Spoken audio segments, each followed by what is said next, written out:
Hello, everyone. My name is Mike Kupas, and I really appreciate the opportunity to do some training today. I'm going to be talking to you guys about the subject of creating momentum. So to do that, let me share my screen.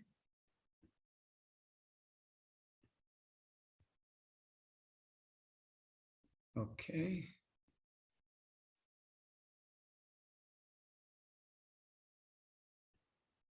Okay, so I'm going to be talking to you guys about creating momentum. Now, this is one of my favorite subjects to talk about because once you really understand how to do this, it puts you in a position where you can build this business anywhere, any place, anytime, and really just have the freedom to work when you want to work. In other words, you're in full control of your business.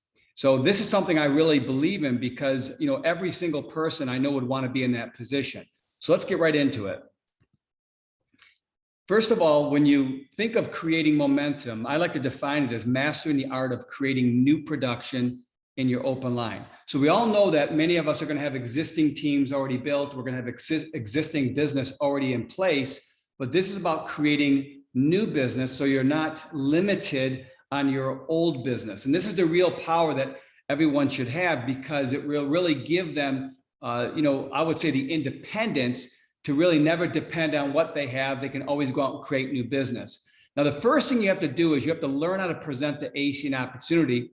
And the reason for this is because new IBOs should only invite people to look at the opportunity. And I want you to remember that new IBOs joining ACN, their number one fear is they don't want to be put in a position where they have to explain the opportunity because they may not feel ready to do it. So once you're a leader in this business and you know how to present the business, that really empowers you because you become the most valuable tool for your business.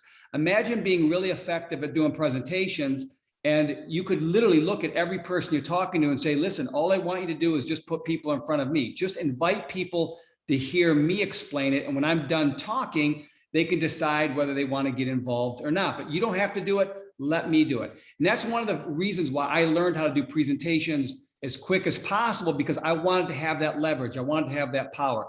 Now, a lot of people say, how is it that you could do a successful presentation? What do you have to do? And the key is to explain it. Don't sell it. See, a lot of times when people present this opportunity, they tend to treat it like they're in a sales job and they oversell it or they overpromote it. And that's not your job. Your job is really just to service the person you're talking to. And what does that mean? That means that you're going to basically help them understand the business. And some people tell me, well, I've tried to do that, but I still found myself overselling and I still found myself over promoting. And look, that's normal. The best way for you to prevent that is just practice using the word explain in front of each subject that you're talking about. For example, if I'm going to talk about the company, I'll say something like, let me explain to you why I believe in ACN, or let me explain to you why I'm impressed with ACN. And then you move to the next subject. Let me explain to you all the different services that ACN is making available to us to market in our opportunity. The next thing you might say is, let me explain to you what the marketing advantage of ACN is. And the next subject might be, let me explain to you how you get started. Let me explain to you how you earn money. Let me explain, let me explain, let me explain. Believe it or not, by using that phrase, let me explain, it actually makes it easier for you because you really have that sense. All you're doing is helping that person understand. And whether they like the business or not doesn't matter, right? It doesn't matter. Your job is only to explain it. And if they like it, great. If they don't like it, that's okay. It just simply doesn't matter. And that's the attitude you want to have. And it will really make you an effective presenter because there's no special skill set anyone has to have to present. All they just have to have is the knowledge. You just have to make sure you understand what you're saying when you're sharing with other people. The second thing you need to do is you want to learn how to train new people on getting started and achieving the first earned position in ACN, which is executive team leader. Now, if you can explain those things, then you have the ability now to launch new people who decide to get involved in a business. You have the ability to get them started. And again, the key is to explain it, keep it as simple as possible. The third thing, and I think the most important, is you want to understand sorting. Now, it's the first thing taught, but it's the hardest thing to learn because it goes against human nature. No one likes to have somebody say no to them. Nobody likes the feeling of being rejected. And in many cases, when you put yourself in that position, it doesn't feel good and you may not react in the best way you should. Look, when sorting, your only job is to separate the interested people from the uninterested people. That's it. Nothing more, nothing less. That's your only job after a presentation. You're sorting. So don't argue with people. Don't debate, convince, or try to change somebody's mind. That's not your job. Your only job is to explain the opportunity and separate the interested people from the people that are uninterested. Now, successful IBOs understand that you can't say the right thing to the wrong person, and you can't say the wrong thing to the right person. Timing, not talent, will determine whether or not someone will be interested in ACN. Also, number 4, you want to focus on warm market. It's the most effective way to create momentum. And the reason for that is because there's some element of trust between people who know each other. But don't get hung up on warm market, because I'm not talking about just people you know. There's 2 types of warm market.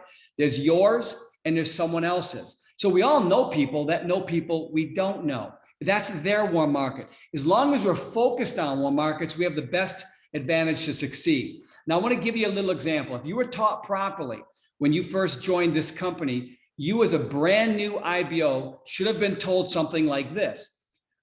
You should have been told, think about who you know. These will be the people you're going to prospect. This will become your warm market list.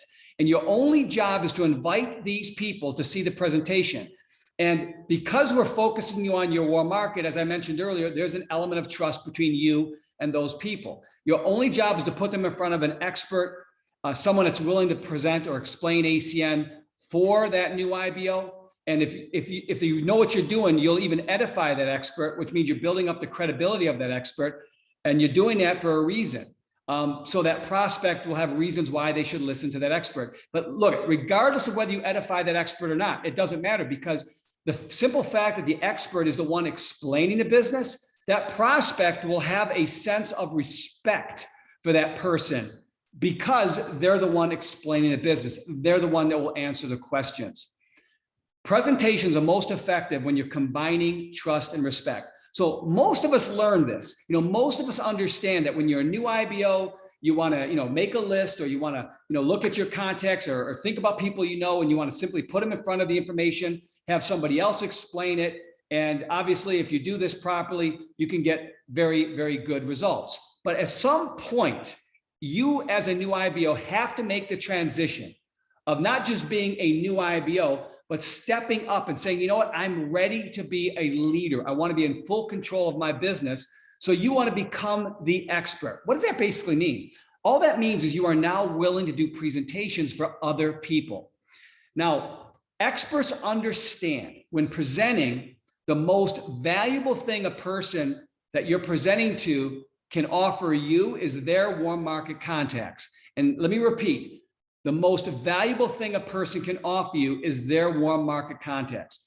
I know in many cases when some of us are presenting to people, in our mind, we're thinking, okay, my presentation has to be so good that I'm going to get this person to commit, sign up in the business, get actually signed up, right? And also get them on the service as quick as possible. In many cases, people think that's what your end goal is. And look, eventually you'll get there, but that's not a priority. The priority is just to get them to introduce you to someone that they could introduce to the opportunity. That is the priority. And here's why. Some people are not ready to make that commitment to joining ACN. Some people are not ready to make the commitment to becoming a customer. And if you push them to do it before they're ready, then they're just going to leave. They're just going to walk away. And then you've lost the potential of building something with that person. What I always say is, look, I'm not worried about whether someone signs up right on the spot. I'm not worried about whether somebody becomes a customer right now. The thing I'm going to ask people to do is I'm going to ask them if they see an opportunity. And if they say yes, if they show me they're interested, I'm going to let them know right away. I'm saying, who do you know? Because I don't want to tell you how this works. I want to show you how this works. Who do you know that you think could be good at this business? Because all I want you to do is invite a couple people, put them in front of me, let me explain it for you. And I want you to watch the reaction. Because if the people you're inviting are interested, that should be a clue that you should do the business. If they're not interested, maybe it's a clue you shouldn't do the business. But just think about the concept. There's no risk for that person. They're going to think about someone they know. They're going to be on the phone that afternoon. They're going to put you on a Zoom call, or you're going to meet them the next day, but you're going to meet that person that they're inviting. And now you have the power now to explain the business to that person. And you want to know what's motivating? You want to know what's exciting? The moment somebody puts you in front of their warm market and you present to that person and they show a little interest, that motivates the person that did the inviting. You want to see people make a commitment? Watch how quick they make a commitment then. It's because the fear of loss, of losing out on something that could potentially come from an interested person, that is a great motivator to get somebody committed. So that's why I always say that whenever you're presenting, and if you have the, if you see yourself as a leader and you're presenting to people, make sure that you're telling people as quick as possible. Who do you know? Put people in front of you as quick as you can. So look, let me give you a scenario. Let's say you're an expert and you were at the fitness center, or maybe you were at a restaurant and a casual conversation came up with someone that was maybe a mutual friend, or in this case, I'll say a cold market, which means the person is just someone you started a conversation with, you didn't even know them, but in the conversation, you saw an opportunity to pique their interest. And that's a whole nother subject, but let's say you piqued their interest and they were interested in looking at an opportunity with you. So now you schedule the appointment. Maybe it's the next day, maybe you invite them to a Zoom that night, but now you schedule them to an appointment to look at the opportunity. You have to keep one thing in mind. Because it's a cold market person, there's going to be no trust between you and that person. Knowing there's no trust with cold market people, you want to tap into their own market as soon as possible. And here's why. Okay, first of all, you say, well, who do you know? And the moment they put you in front of someone that they know, remember, that's their warm market contact.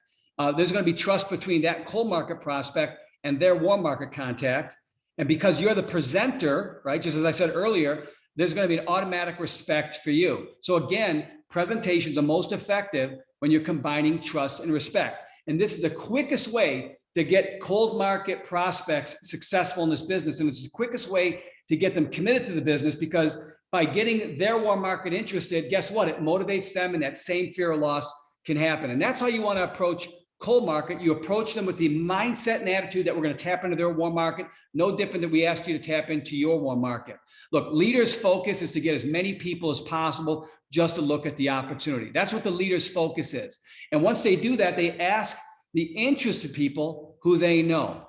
And every month you want to set a goal. I always say that in our business, you want to create new business. So you don't have to do this every month, but let's say you set a goal in one particular month. Say, I want to get 20 open line CQs involved in ACN this month. And I want to make it happen because of what I do. I want to create that new business on my own. If you really want to do that, then you've got to initiate everything. But I'm going to show you the right way to do it, but I'm also going to tell you the wrong way to do it. And I'll start off with that. The wrong way to get 20 open line CQs in your business over the next month is for you to try to recruit 20 people yourself. That's the wrong way to do it. The second wrong way to do it is for you to recruit one person and try to get them to bring you 20 people. That's next to impossible. So you want to work smart. You don't want to work hard. And here's how you do it. Let's say you have that contact. And I'll just make this up as I go. Let's say you met them in a fitness center. You had an opportunity to invite them to look at the presentation. And all you said to them is, I just want you to see it. So they basically, watched the entire presentation. Maybe you did it on Zoom. And after the presentation was over, they said to you, I'm interested. I really like what I see. I'd like to get more information. You say, no problem. Let me tell you what the next step is. Now, effective presenters understand that most people could invite up to 3 people just to look at the opportunity with no recruiting skills whatsoever. Now, just think about what I said. Up to. Maybe it's 1 person, maybe it's 2, maybe it's 3. But I say this to you because most people have, family members, or maybe they're married and they have a spouse, or maybe they're dating someone, or a coworker, or good friends they went to school with. Bottom line is, most people know someone where they could say, hey, listen, do me a favor. I want you to look at this opportunity. I want you to put your eyes on it because I just looked at something I'm pretty excited about and I want to get a second opinion. Most people can do that without any recruiting skills whatsoever. And most people have a close enough relationship to at least 1, 2, or 3 people where they could get them to look at the business with no skill set whatsoever. Now, why is it important to know?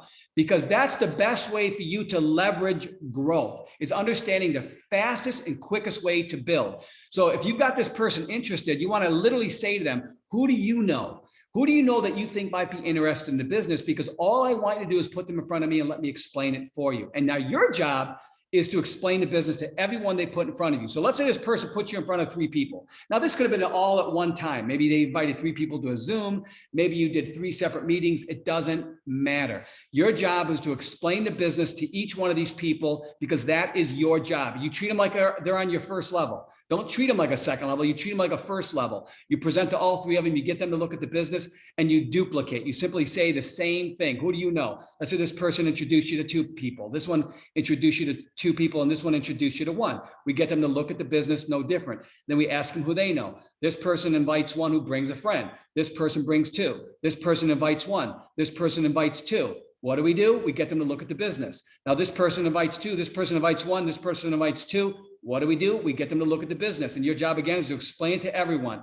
Now, look at how many people looked at the business. You had 20 people look at the business, not because any one person worked hard.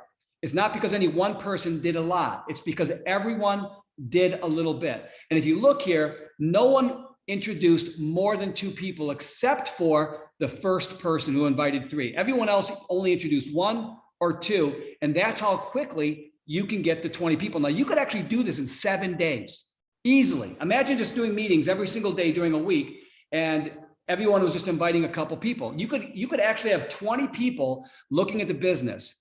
Okay, 20 people viewing the business within 7 days. But instead of taking 7 days, take the entire month if you want. You don't have to do this overnight. Take the entire month. But look how doable this actually is. Now, what's going to happen here is, because people are inviting people and so on and so forth, there's going to be a lot of energy. There's going to be a lot of excitement. There's going to be a lot of enthusiasm, and people are going to be signing up. Why? Because there's a fear of loss with everyone here. People are going to say, wow, I got so much momentum here. I got so much growth here. Look at all the people looking at the business.